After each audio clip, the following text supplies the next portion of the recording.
আজকে আমাদের টপিকটা হচ্ছে শতকরা। আচ্ছা, শতকরা জিনিসটা কি? শতকরাকে ইংরেজিতে বলা হয় পার্সেন্টেজ।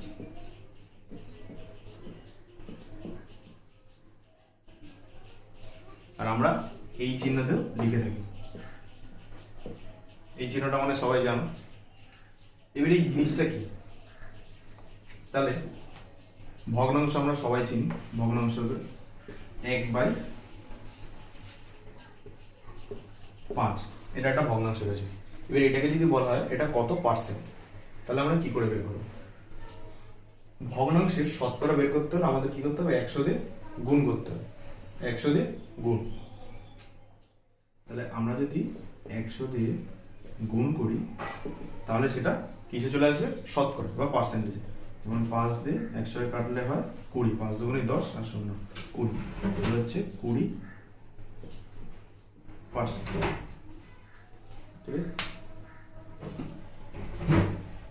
ঠিক একইভাবে যদি আমরা কোনো পার্সেন্টেজকে ভগ্নাংশে আনতে, তাহলে আমাদের কি করতে হবে? 100 দিয়ে ভাগ করতে হবে। যেমন এখানে রয়েছে 30%। 30%কে আমরা নিয়ে যাবো কিসে? ভগ্নাংশে। তাহলে ভগ্নাংশে নিতে গেলে আমরা কি করবো? 30 ভাগ 100, 0 0 কেটে গেল, ওটা থাকলো কত? 3/10। ঠিক আছে।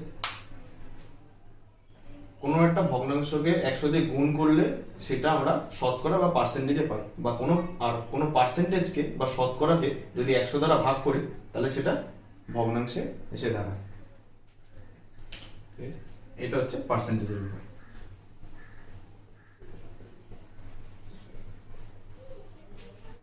আচ্ছা, এবার কোনো জায়গায় যদি বলা থাকে অঙ্কে 10%, তাহলে আমরা সবসময় অঙ্কটা করার সময় আমরা কি করব? 10/100 করে নেব, মানে ভগ্নাংশটা বাড়িয়ে নিয়ে আসতে হবে। ঠিক আছে। এবার কোনো এক জায়গায় বলেছে, কয়েকটা টপিক আছে যেগুলো আমাদের মাথায় রাখতে হবে। বললো 100 টাকা 10%। 100 টাকা 10% আমরা কি করে বের করবো? কত টাকার বলেছে? 100 টাকা। 100 টাকা 10% কত? 100 টাকা 10% কত? আচ্ছা, 10% আছে, তাই জন্য আমরা ফার্স্টে কি করবো? 10/100 লিখে নাও। যেহেতু পার্সেন্ট আছে ওটাকে আমরা ভগ্নাংশে নিয়ে আসবো, 10/100 করে নাও।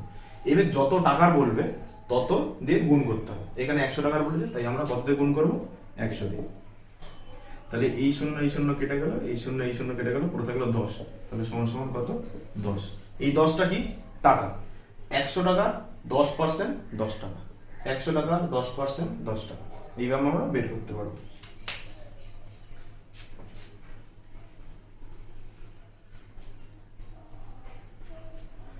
তাহলে এবার এই চ্যাপ্টার থেকে যা যা অঙ্ক আছে সেই অঙ্কগুলো আমরা পরপর এখন করে দেব। ঠিক আছে। আচ্ছা, 1 নম্বর প্রশ্ন আমাদের বলেছে কি, আমার কাছে 50 টাকা আছে, 50 টাকা 12% আমি স্কুলে পেন কিনতে খরচ করলাম, আমি কত টাকার পেন কিনলাম হিসাব করে লিখি। তাহলে প্রথমে আমাদের ভালো করে অঙ্কটাকে বুঝে নিতে হবে। কি বলেছে? আমার কাছে 50 টাকা আছে। আমার কাছে আছে কত টাকা? 50 টাকা। 50 টাকার 12% আমি স্কুলে পেন কিনতে খরচ করলাম। আমি পেন কিনতে খরচ করেছি কত? 12%। 50 টাকার 12% আমি স্কুলে পেন কিনতে খরচ করলাম। তাহলে আমি খরচ করেছি 12%, কত টাকার? 50 টাকা। আর আমার কাছে আছে 50 টাকা। তাহলে এখানে বলেছে আমি কত টাকার পেন কিনলাম, মানে আমি 12% পেন কিনেছি 50 টাকা, কিন্তু এই 12%টা কত টাকা? 50 টাকা, সেটা আমাদের এখন বের করতে হবে। তাহলে আমরা কি করব? লিখে নেব, আমার কাছে আছে 50 টাকা। তাহলে আমার কাছে আছে 50 টাকা, আর 50 টাকা 12% আমরা আগে বের করে নেব। তাহলে সুতরাং 50 টাকার 12% সমান সমান কত? ঠিক যেভাবে বলেছিলাম 50 টাকার বলেছে, তাই জন্য 50 ইন্টু 12% আছে, মানে 12/100। 12/100 টাকা সমান সমান এই শূন্য কেটে গেল, এই 5 দিয়ে এই 10কে কাটলাম 2, 2 দিয়ে 12কে কাটলাম 6, 6 দুগুণী 12। তাহলে হলো কত? 6 টাকা। তাহলে আমি 6 টাকা পেন কিনেছি। 50 টাকার 12% আমি পেন কিনেছি স্কুলে, বলে দিচ্ছি। তাহলে এখানে আমরা বের করলাম 12% কত, 50 টাকা, কত দাঁড়ালো 6 টাকা। তাহলে আমি স্কুলে 6 টাকার পেন কিনেছি। তাহলে আমরা এবার উত্তরটা লিখে নেব।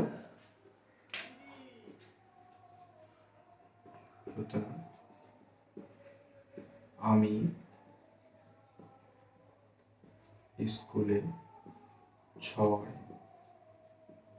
টাকার পেন কিনেছি। ঠিক আছে, এটাই উত্তর আমাদের। তাহলে পরের প্রশ্নটা কি আছে সেটা দেখি। বিদেশ থেকে একটি মেশিন এইখানে আনতে 120% কর দিতে হয়। যদি মেশিনটির দাম বিদেশে 3 লাখ টাকা হয় তবে কর দেওয়ার পরে এইখানে দাম কত হবে হিসাব করি।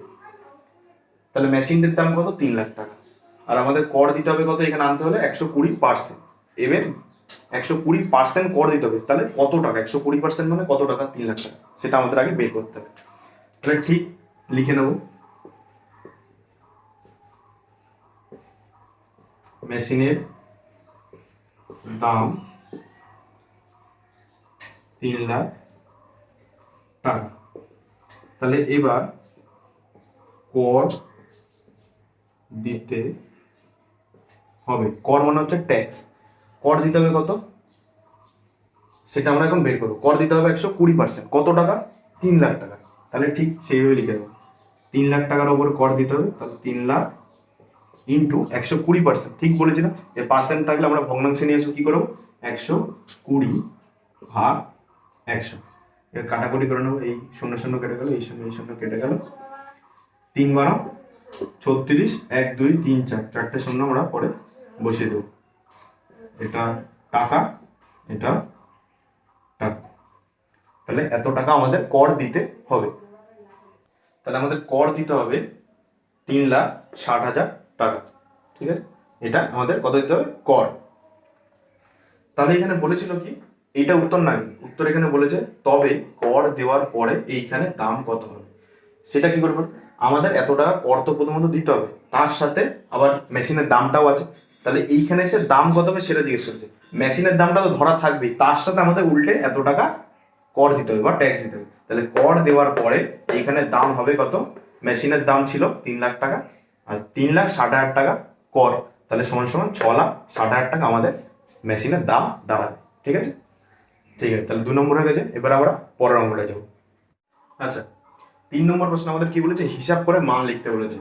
তাহলে এক একটা আমরা দেখি, এক একটা বলেছে 80 টাকা 15%, 80 টাকার 15% কত টাকা সেটা আমাদের বের করতে হবে।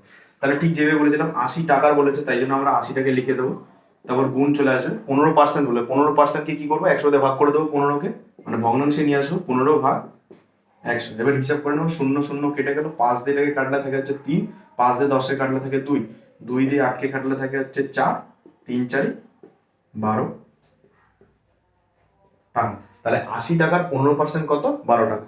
ঠিক আছে, সেকেন্ডটা কি বলছে, সেকেন্ডটা বলছে 215 টাকার 12%, 215 টাকার 12%, 215 টাকার বলছে তাই জন্য 215 আমরা লিখে নিচ্ছি, টাকার বলেছে তাই জন্য গুণ চলে এসছে, আর 12% মানে 12 ভাগ 100 যেটা বলেছিলাম। এবার আমরা কাটাকুটি করি, এখানে পিছনে 5 আছে, এখানে পিছনে 0 আছে, তাহলে অবশ্যই 5 দিয়ে কাটাকুটি যাবে, 5 দিয়ে কাটাকুটি করি, 4 5 20, 20 থেকে বাদলে 1 থাকে হাতে, 1 আর 5 15, 3 5 15, 1 দিয়ে রেখে থাকে হচ্ছে 0, কাটা গেলে তাহলে এখানে হচ্ছে 20, তাহলে 100 কে 5 দিয়ে ভাগ করলে 20 থাকছে। এবার 12 আর 20 কে আমরা কাটাকুটি দেবো, 2 দিয়ে যাবে, 2 দিয়ে রেখে থাকবে হচ্ছে কত 10, 2 দিয়ে রেখে থাকবে হচ্ছে 6, আবার যাবে 2 দিয়ে রেখে কাটবো 3, 2 দিয়ে রেখে কাটবো হচ্ছে 5, এর 5 দিয়ে 3 কে আর যাবে না, 5 দিয়ে 43 কে আর যাবে না, তাহলে আমরা গুণ করে নেব। তাহলে 3 দিয়ে 3 তিরিকে 9, 3 4 12 ভাগ 5, এত টাকাও হতে পারে। এবার আমরা এটাকে, আচ্ছা ভগ্নাংশে এখানে টাকা চলে এসেছে, এবার আমরা এটাকে দশমিকেও নিয়ে আসতে পারি, তাহলে দশমিকে নিয়ে আসতে গেলে আমাদের একটুখানি ভাগ করে নিতে হবে। তাহলে এখানে 5 দুগুণী 10, 2 9, 5 5 25, তাহলে এখান থেকে 4, দশমিক দিয়ে আনবো 0, 5 8 40, তাহলে হচ্ছে এত টাকা। তাহলে কত টাকা হচ্ছে, 25.8 টাকা। ঠিক আছে, এটাই উত্তর।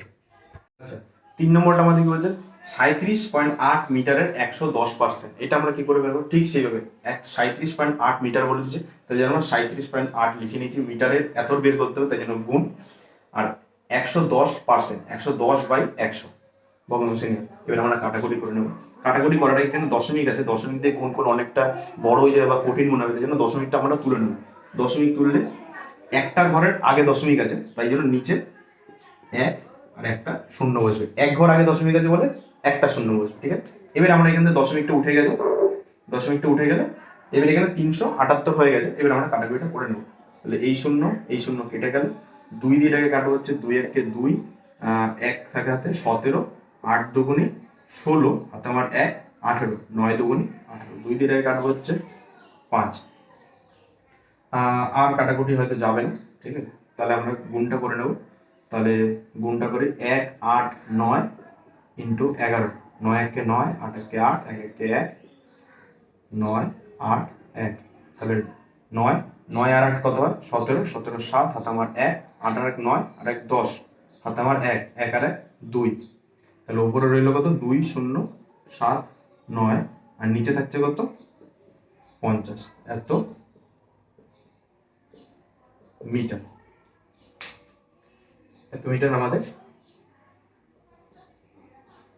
বেরোবে।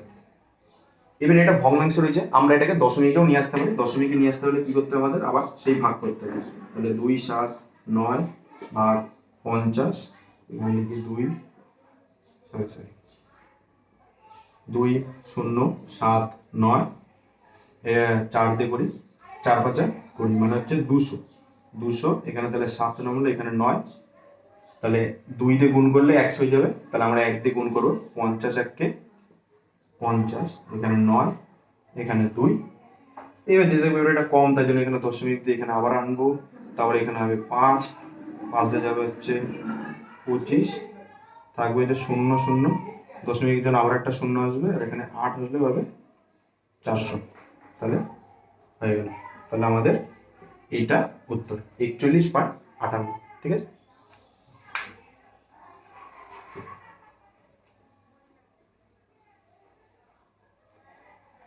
এবার আমাদের 4 নম্বরটা, 4 নম্বরটা কি বলছে? 480 গ্রামের 200%, ঠিক একইভাবে 480 লিখে নেবো।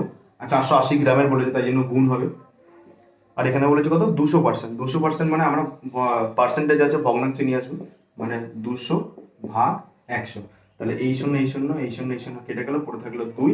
তাহলে 2 দিয়ে 480 গুণ করে দেবে, 2 0 0, 8 দুগুণে 16 6, হাতে আমার 1, 4 দুগুণে 8 আর 9, এত গ্রাম, ঠিক আছে, এত গ্রাম। তাহলে এটার উত্তর হচ্ছে কত? 960 গ্রাম, ঠিক আছে। এরপরে যেগুলো আছে সেগুলো আমরা এখন করে নেব। আচ্ছা, এবারে আমরা করবো 5 নম্বর। 5 নম্বর কি বলেছে? শতকরা 15, ঠিক আছে। তাহলে ভগ্নাংশ বের করতে হবে আর দশমিক ভগ্নাংশ বের করতে হবে। তাহলে শতকরা 15, 15 মানে এখানে কি বলছে? 15টা পার্সেন্টে রয়েছে, ঠিক আছে। এটা হচ্ছে 15%। 15%কে ভগ্নাংশতে কত হবে আর দশমিক ভগ্নাংশ কত হবে সেটা আমাদের বের করতে হবে। তাহলে যেরকম বলেছিলাম, শতকরা মানে পার্সেন্টেজে রয়েছে, ভগ্নাংশ বের করার জন্য আমরা করবো কি? 15 ভাগ 100। তাহলে কাটাকুটি করবো, কাটাকুটি কত? 5 দিয়ে যাবে, 3 5 15, 5 করে 100, তাহলে হচ্ছে 3/20 এখানে চলে আসে। তাহলে 3/20 কি আমরা ভগ্নাংশ বের করলাম, এটা ভগ্নাংশ। এবার দশমিক ভগ্নাংশ মানে আমাদের এই ভগ্নাংশটা দশমিকে নিয়ে যাবো। তাহলে কি করতে হবে? তাহলে 3/20 আছে, ভাই এখানে 3 থাকবে, দশমিক আমরা এখানে একটা শূন্য আনবো, 20 1 20, 0 1, দশমিক আছে তাই জন্য আবার একটা শূন্য আনবো, 5 দুগুণে 100, ঠিক আছে। ব্যাস, এইভাবে আমরা আনতে পারি। তাহলে এটা হলো কি? দশমিক ভগ্নাংশ, আর এটা হলো ভগ্নাংশ শতকরা 15%। অনেক সময় ভগ্নাংশ তোমাকে দিয়ে দেবে, তাহলে কি করতে হবে? তখন ভগ্নাংশের সাথে 100 গুণ করতে হবে, তাহলে আমরা শতকরা পাবো। আর ভগ্নাংশকে যদি আবার ভাগ করি তাহলে দশমিকে আমরা নিয়ে আসতে হবে। এখানেও রেখে দেওয়া যায়, দশমিকেও নিয়ে আসা যায়, ঠিক আছে। এরকম আরো অনেকগুলো রয়েছে, সেগুলো বাড়িতে তোমরা করে নেবে, নিয়মটা দেখিয়ে দিলাম। বাকিটা বাড়িতে তোমরা নিজেরা করে নেবে। আমরা যাবো পরের অঙ্কতে, ঠিক আছে। পরের অঙ্ক, বড় অঙ্ক চালু হচ্ছে, 20খানা অঙ্ক রয়েছে বড়খানা। আজকে এই ক্লাসে 10খানা অঙ্ক করাবো, বাকি 10খানা থাকবে পরের পার্ট, সেকেন্ড পার্ট, ঠিক আছে? তাহলে চলো প্রথম বড় প্রশ্ন চালু করা যাক। আচ্ছা, 6 নম্বর অঙ্কটা কি বলে? 6 নম্বর অঙ্কটা বলেছে জলে হাইড্রোজেন ও অক্সিজেনের অনুপাত 2:1। জলের মোট পরিমাণে হাইড্রোজেন ও অক্সিজেন শতকরা কত হিসাব করি, ঠিক আছে? আচ্ছা, জলের সংকেতটা কি? জলের সংকেত হচ্ছে H2O, আমরা H2O নামে চিনি। H মানে হচ্ছে হাইড্রোজেন, O মানে অক্সিজেন। তাহলে হাইড্রোজেন আর অক্সিজেন মিলিয়ে জল হয়। তাহলে একটা জলে হাইড্রোজেন যদি 2 ভাগ থাকে তাহলে অক্সিজেন থাকবে কত? 1 ভাগ। এটা আমাদের এই অনুপাতের মাধ্যমে বুঝিয়েছি। তাহলে 2 ভাগ হাইড্রোজেন আর 1 ভাগ অক্সিজেন দিয়ে জল তৈরি হয়। তাহলে জল কত ভাগ? জল হচ্ছে তাহলে 3 ভাগ, কারণ 2 আর 1 3। তাহলে আমরা লিখি আগে, জলে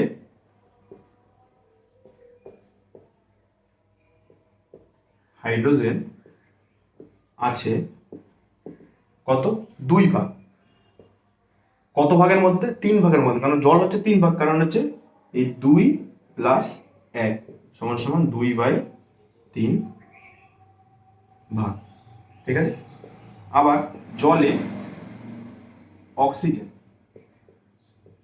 অক্সিজেন আছে কত? 1। তাহলে 1 ভাগ 2 প্লাস 1 মানে হচ্ছে 3, 1/3 ভাগ। এবার আমাদের চেয়েছে কি? বলেছে হাইড্রোজেন অক্সিজেন শতকরা কত হিসাব করি। মানে এই যে ভগ্নাংশটা রয়েছে একে আমরা কি করব? শতকরাতে নেব। শতকরাতে নিয়ে গেলে কি করতে হবে? 100 দিয়ে গুণ করতে হবে, যেরকম বলেছিলাম। তাহলে ঠিক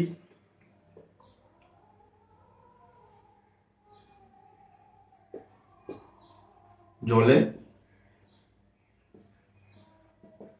শতকরা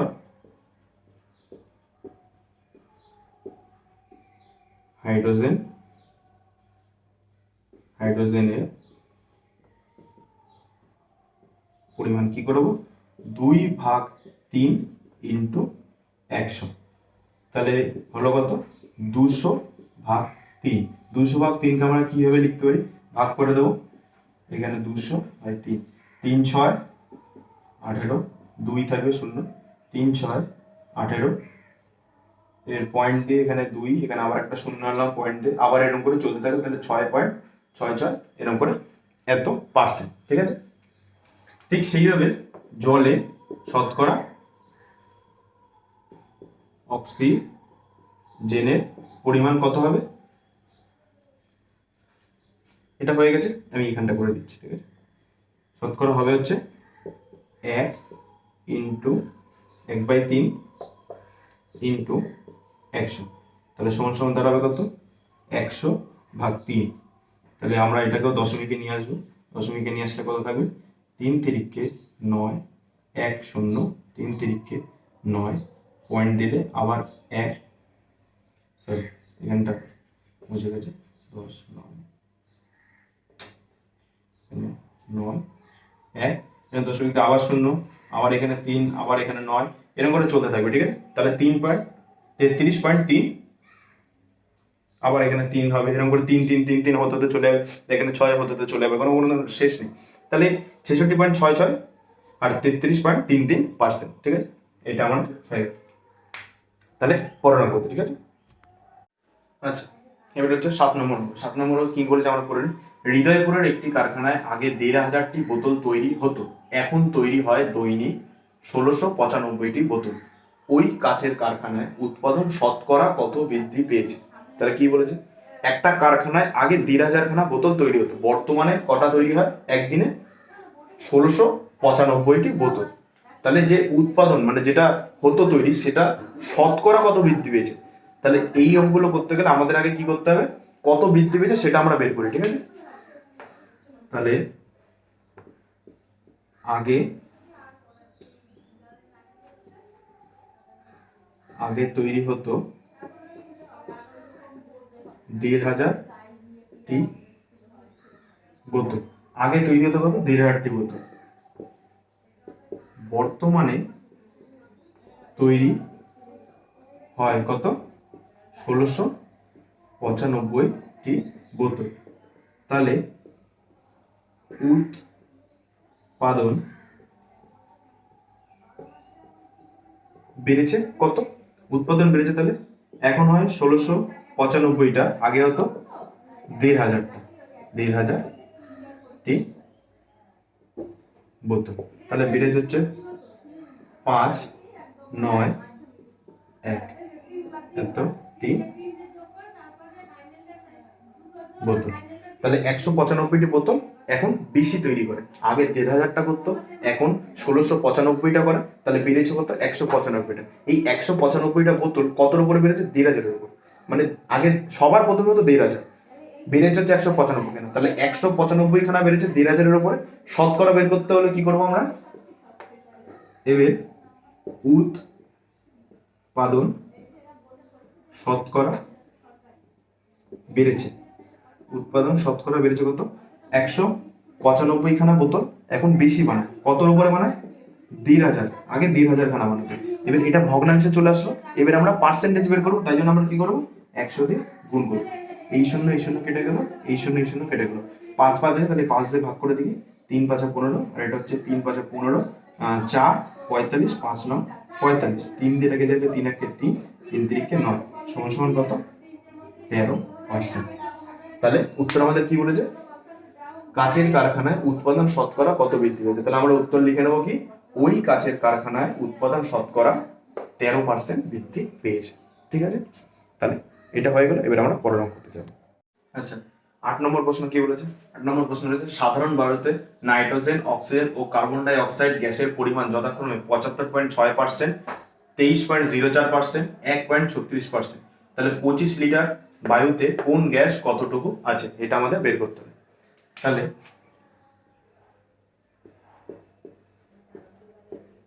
নাইট্রোজেন আছে, নাইট্রোজেন আছে কত? 75.6%। কততে? আমাদের বের করতে হবে 25 লিটার বায়ুতে কতটা গ্যাস আছে। তাহলে 25 লিটার বায়ুতে বের করতে, তাই জন্য 25 ইন্টু 75.6% বলেছে, তাই জন্য নিচে 100 চলে আসবে, ভগ্নাংশতে নিয়ে আসবে। আর এখানে পয়েন্ট আছে, পয়েন্টটাকে আমরা তুলে দেবো, তার জন্য নিচে 10 গুণ হবে, কারণ একটা সংখ্যার আগে দশমিক আছে, তাই জন্য একটা শূন্য নিচে গুণ হবে, ভাগ হবে। তাহলে এখানে 75.6 হয়ে গেছে। তাহলে 25 দিয়ে যদি আমরা 100 কাটি, কাটবো কত? 4, কারণ 4 25 100। ঠিক আছে, এবার এটাকে কাটবো 2 দিয়ে, কেটে দিকে আস্তে আস্তে, এটা 2 দিয়ে যাবে, 2 দুগুণি 4, 2 দিয়ে হচ্ছে 3 দুগুণি 6, 1 15, 7 দুগুণি 14, 1 আর 6 16, 8 দুগুণি 16, আবার 2 দিয়ে যাবে, 2 দিয়ে যাবে হচ্ছে কত? 2 1 কে 2, 2 1 কে 2, হাতে আমার 1 7 17, 8 দুগুণি 16, আবার 1 আর 8 18, 9 দুগুণি 18। তাহলে কত ধরে হবে? 1 8 9 বা 10, এটা। এবার আমরা আরো কাটাকাটি করতে পারতাম, কিন্তু আমরা করব না, এটাতেও তোমাদের উত্তর রাখলে হবে। আর যদি না হয় তাহলে নিচে 10 দিয়ে ভাগ আছে, তাই জন্য আবার দশমিকে চলে যাবে, দশমিকে নিয়ে আসতে হলে কত হবে? 18, আর নিচে একটা শূন্য আছে, তাই জন্য একটা সংখ্যার পিছন দিক থেকে একটা সংখ্যার আগে দশমিক হয়ে যাবে, তাহলে 18.9 লিটার। তাহলে 25 লিটার বায়ুতে নাইট্রোজেন আছে কত? 18.9 লিটার। ঠিক আছে, ঠিক একইভাবে আমরা বের করব অক্সিজেন। অক্সিজেন আছে কত? 25 ইন্টু 23.04% বলেছে, তাই জন্য 100 দিয়ে ভাগ হবে। আর এখানে দুটো সংখ্যার আগে দশমিক আছে, তাই জন্য নিচে দুটো শূন্য দিয়ে ভাগ হবে, মানে 100 দিয়ে ভাগ হবে। ঠিক আছে, তাহলে 100 দিয়ে ভাগ হলে এবার এখানে দশমিকটা উঠে গেল আমাদের। তাহলে ঠিক আবার 25 দিয়ে 100 কাটলে থাকবে হচ্ছে 4, এবার এইখানে 4 আছে, এখানেও 4 আছে, তার মানে 4 দিয়ে যাবে নাকি সেটা আমরা না দেখে আমরা 2 দিয়ে আস্তে আস্তে কাটি। ঠিক আছে, 2 দিয়ে কেটে এটাকে যাবে 2, 2 দিয়ে কাটবে, 2 1 কে 2, তারপর 3 আছে, 2 1 কে 2, হাতে আমার 1 আর 0, 5 দুগুণি 10, 2 দুগুণি 4, আবার 2 আছে, আবার 2 আছে, তাহলে 2 দিয়েও কাটা যাবে। তাহলে 5 দুগুণি 10, হাতে আমার 1 আর 5 হচ্ছে কত? 15, 7 দুগুণি হচ্ছে 14, 15 থেকে 14 বাদ দিলে হাতে থাকে 1, 1 আর 1 2 12, তাহলে 6 দুগুণি 12। তাহলে এখানে কত হলো? 576 ভাগ 100। ঠিক আছে, এবার এখানে তিনটে সংখ্যা আছে আর নিচে 100 দিয়ে ভাগ আছে, তাহলে কটা শূন্য আছে? দুটো শূন্য, তাহলে দুটো শূন্য আছে বলে দুটো সংখ্যা শেষ দিক থেকে দুটো সংখ্যার আগে একটা দশমিক হবে, তাহলে কত হবে? 5.76 লিটার। ঠিক একইভাবে আমরা বের করে নেবো হচ্ছে কি carbon die oxide, carbon die oxide আছে 25 ইন্টু, এটা কত বলেছে 1.36% আছে, তাই জন্য নিচে 100 দিয়ে ভাগ হবে, আর এখানে দুটো সংখ্যার আগে দশমিক আছে তাই জন্য নিচে 100 দিয়ে ভাগ হবে, মানে দুটো শূন্য আছে, তাহলে ঠিক এখানে দশমিকটা উঠে গেল, 25 দিয়ে 100 কাটলে থাকবে হচ্ছে 4, 4 দিয়ে এবার আমরা এটাকে কেটে দিই, হ্যাঁ 4 দিয়ে এটাকে কাটলে থাকবে হচ্ছে 3 4 12, 13 থেকে 12 বাদ দিলে থাকে আমার হাতে 1 আর এই 6 হচ্ছে কত 16, তাহলে 4 4 হচ্ছে 16, তাহলে এখানে রইল হচ্ছে কত 34 ভাগ 100। ঠিক আছে, নিচে দুটো সংখ্যা দুটো শূন্য রয়েছে, 100 তে ভাগ আছে, তাই জন্য উপরে শেষ দিক থেকে দুটো সংখ্যার আগে দশমিকটা বসবে, তাহলে কত হবে 0.34 লিটার। ঠিক আছে, বোঝা গেল? তাহলে এইভাবে তোমরা করতে পারো। তাহলে 25 লিটার বায়ুতে নাইট্রোজেন আছে কত 18.9 লিটার, অক্সিজেন আছে কত 5.76 লিটার, আর কার্বন ডাই অক্সাইড আছে কত 0.34 লিটার। ঠিক আছে, এই তিনটাকে যোগ করলেও দেখবে 25 লিটারে এসে দাঁড়ায়। ঠিক আছে,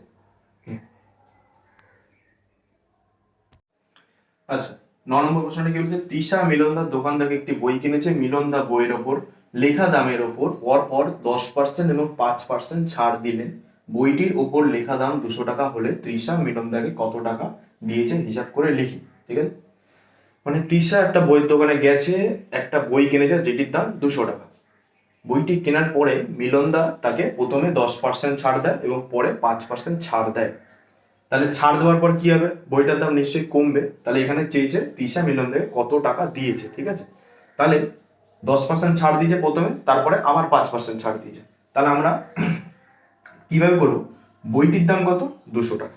ঠিক আছে, বইটির দাম 200 টাকা, মিলনদা প্রথমে কত ছাড় দিয়েছে 10%, প্রথমে ছাড় দিয়েছে 10%, তাহলে আমরা হিসাব করি 10%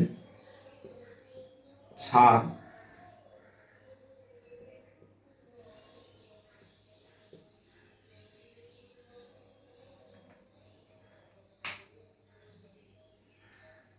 10%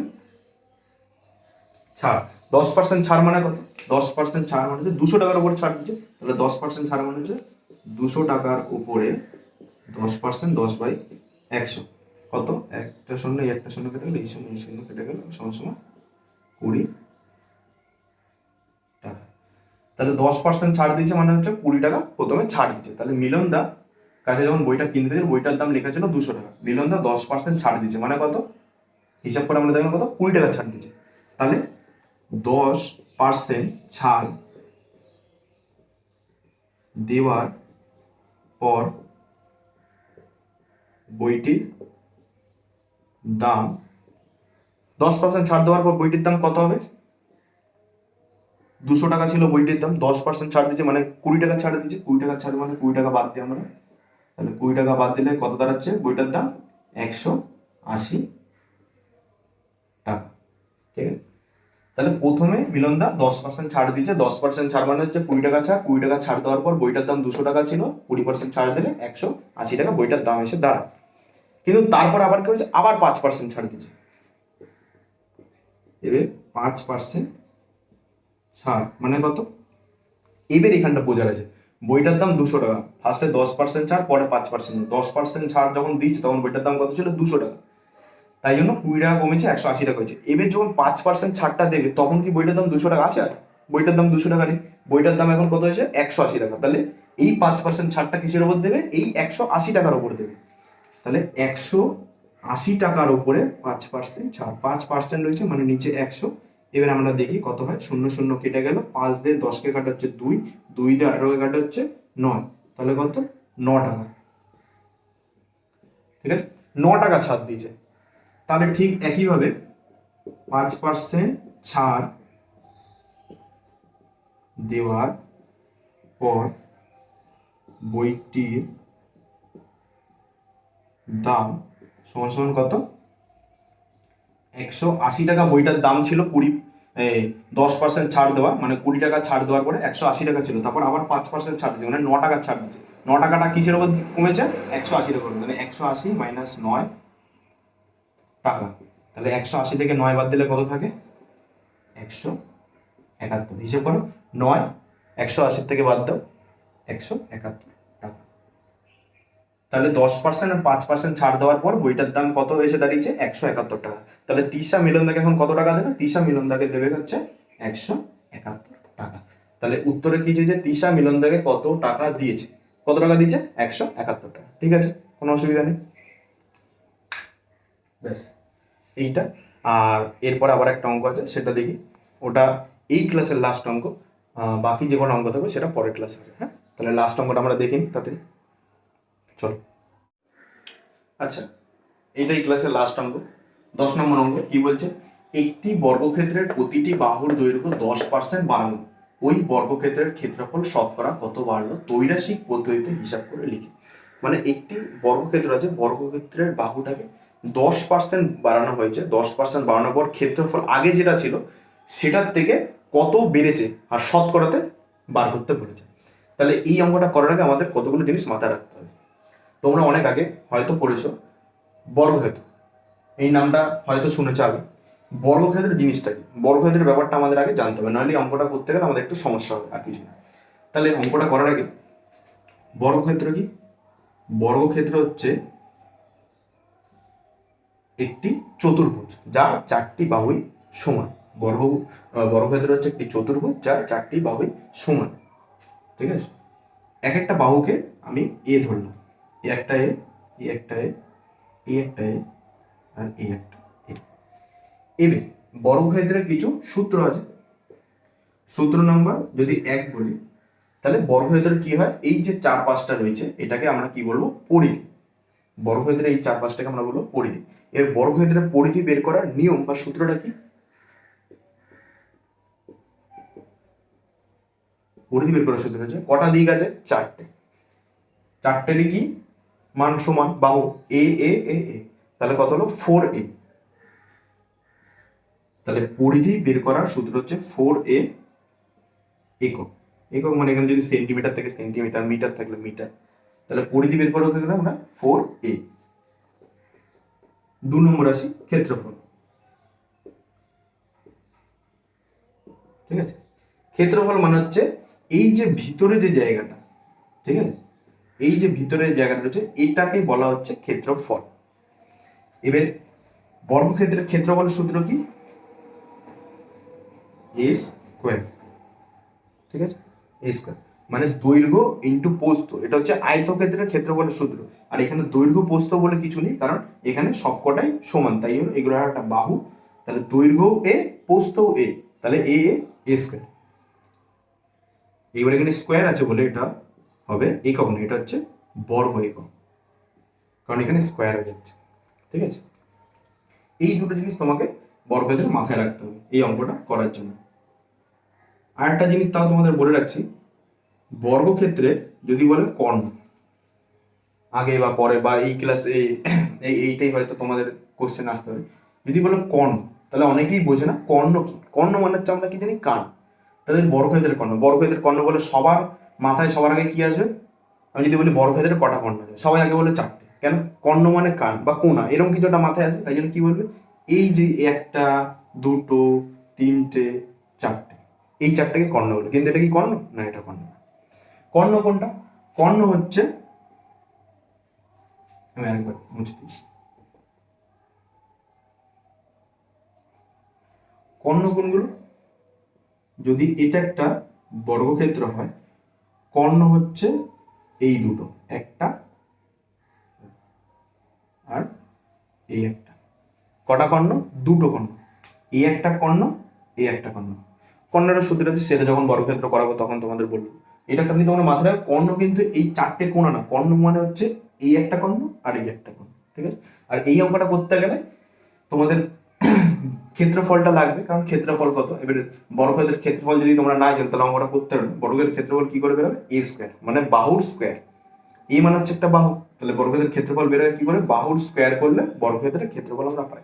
আর বর্গক্ষেত্রের পরিধি 4 ইন্টু একটি বাহু করলে আমরা বর্গক্ষেত্রের পরিধি পাই। ঠিক আছে, এটা বুঝে এবার অঙ্কটা দেখি। ঠিক আছে, ঠিক আছে। আচ্ছা, এবার অঙ্কটা দেখি। অঙ্কটা বলেছিল একটি বর্গক্ষেত্রের প্রতিটি বাহুর দৈর্ঘ্য 10% বাড়ালাম, ওই বর্গক্ষেত্রের ক্ষেত্রফল শতকরা কত বাড়লো? ত্রৈরাশিক, ঠিক আছে, ত্রৈরাশিক পদ্ধতিতে হিসাব করে লিখ। তোমাদের এইটাই ত্রৈরাশিক পদ্ধতি আছে, সেই নিয়মেই আমরা এই অঙ্কটা করব। বলেছে আমি তাহলে অঙ্কটা করি। অঙ্কটা তুমি প্রথমে এরকম করবে, ধরি বর্গক্ষেত্রের একটি বাহু 100 ভাগ, শতকরা বলেছে তাই জন্য আমরা 100 ধরি। 100 গুণ করতে 100 ভাগ করতে, তাহলে আমরা 100 ধরে করলে কি হবে? সুবিধা হবে।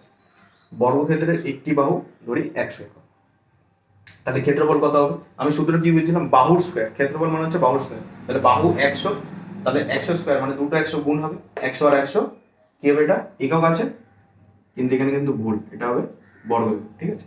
ক্ষেত্রফল 100 × 100 বর্গ একক সমান এত বর্গ একক, এটা বেরিয়েছে।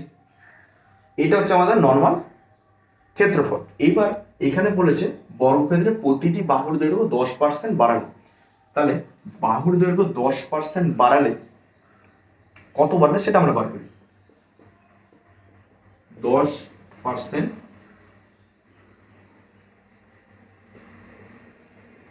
বাড়ানো, 10% বাড়ানো অর্থাৎ কততে বাড়বে? সংখ্যা আছে এই কত মান আছে? 100, কত বাড়বে? 10%। তাহলে 100-তে 10% বাড়লে দাঁড়ায় কত? 1 0 এই 0 এই 0 এই 0 কত? 10 একক, ঠিক আছে। 10% বৃদ্ধি মানে হচ্ছে 10 একক বৃদ্ধি হবে। তাহলে 10% বাড়ানোর পরে বাহুর দৈর্ঘ্য কত? 100 প্লাস 10 একক সমান কত? 110 একক।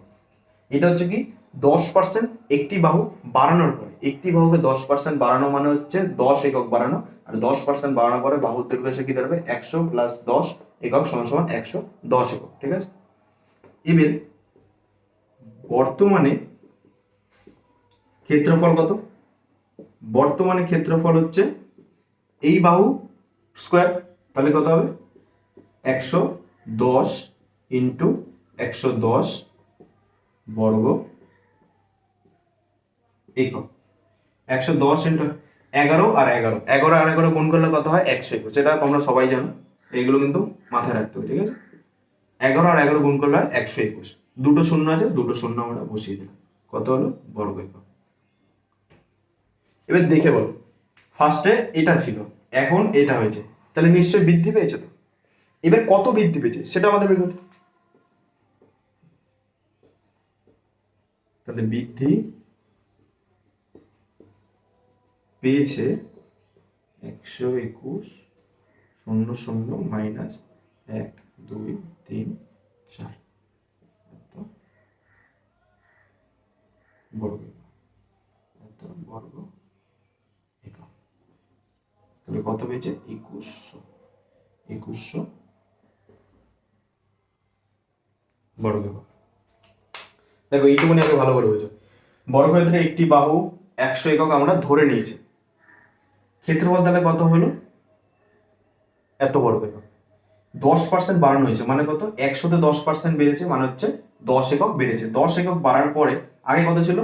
100, এখন 10 একক বেড়েছে, মানে বাহুর দৈর্ঘ্য এখন কত হচ্ছে? 100 প্লাস 10 একক, 110 একক। তাহলে ক্ষেত্রফলও বাড়বে, ক্ষেত্রফল আগে কত ছিল? এত। এবার বর্তমান ক্ষেত্রফল কত হচ্ছে? 110 ইন্টু 110 বর্গ একক, কত?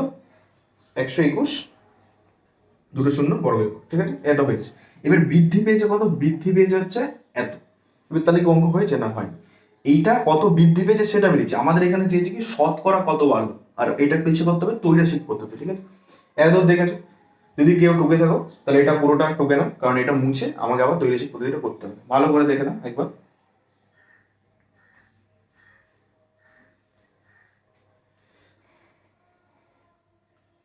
ঠিক আছে, দেখে নিয়েছো। এবার আমরা ত্রৈরাশিক পদ্ধতিতে করবো, ঠিক আছে।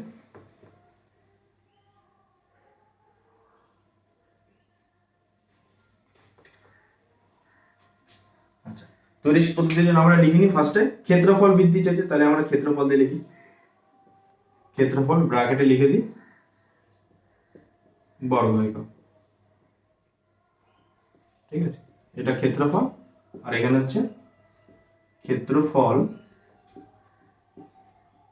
বৃদ্ধি, এটা বর্গ বর্গ একক।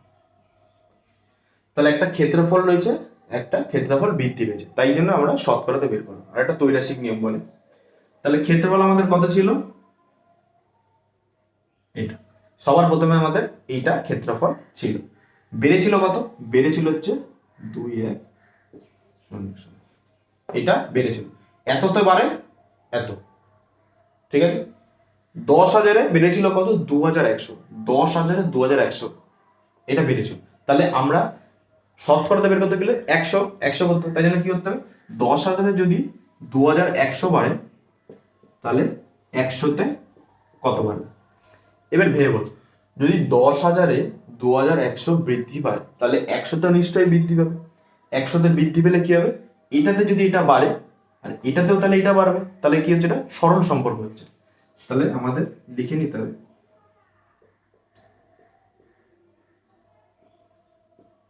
ক্ষেত্রফল ও ক্ষেত্রফল বৃদ্ধি পরস্পর সরল সম্পর্ক যুক্ত, ঠিক আছে। ক্ষেত্রফল আর ক্ষেত্রফল বৃদ্ধি পরস্পর সরল সম্পর্ক যুক্ত। তাহলে এবার আমরা কি করব? ক্ষেত্রফল বৃদ্ধি এটা কি হিসাবে? 10,000-এ 2,100 বেড়েছে, 100-তে এটা বলবে সরল সম্পর্ক আছে, তাই জন্য আমরা কি করব? এটা নিচে যাবে, 10,000 যাবে নিচে, যত বৃদ্ধি পেয়েছে সেটা উপরে যাবে, ইন্টু এই 100টা এখানে গুণ হবে। এটা ত্রৈরাশিক নিয়ম যারা করেছো তারা জানো।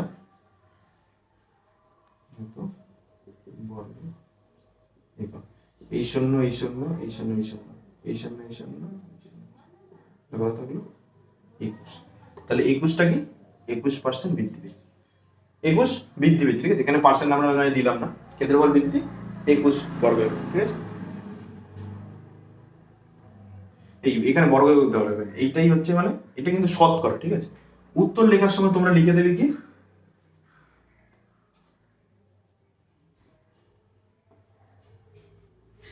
ক্ষেত্রফল শতকরা 21 বৃদ্ধি পেয়েছে, ঠিক আছে। এটা অবশ্যই। আর হ্যাঁ, এখানে এই ত্রৈরাশিক নিয়মই যখনই করবে তখন এই ওপরে লিখে দেবে গণিতের ভাষায় সমস্যাটি হলো, ঠিক আছে। এটা লিখে করবে, এটা আমি লিখতে বলে গেছি। আচ্ছা, তোদের বুঝলে? ব্যাস, আজকে এতটুকুই, বাকিটা আবার পরের ভিডিওতে।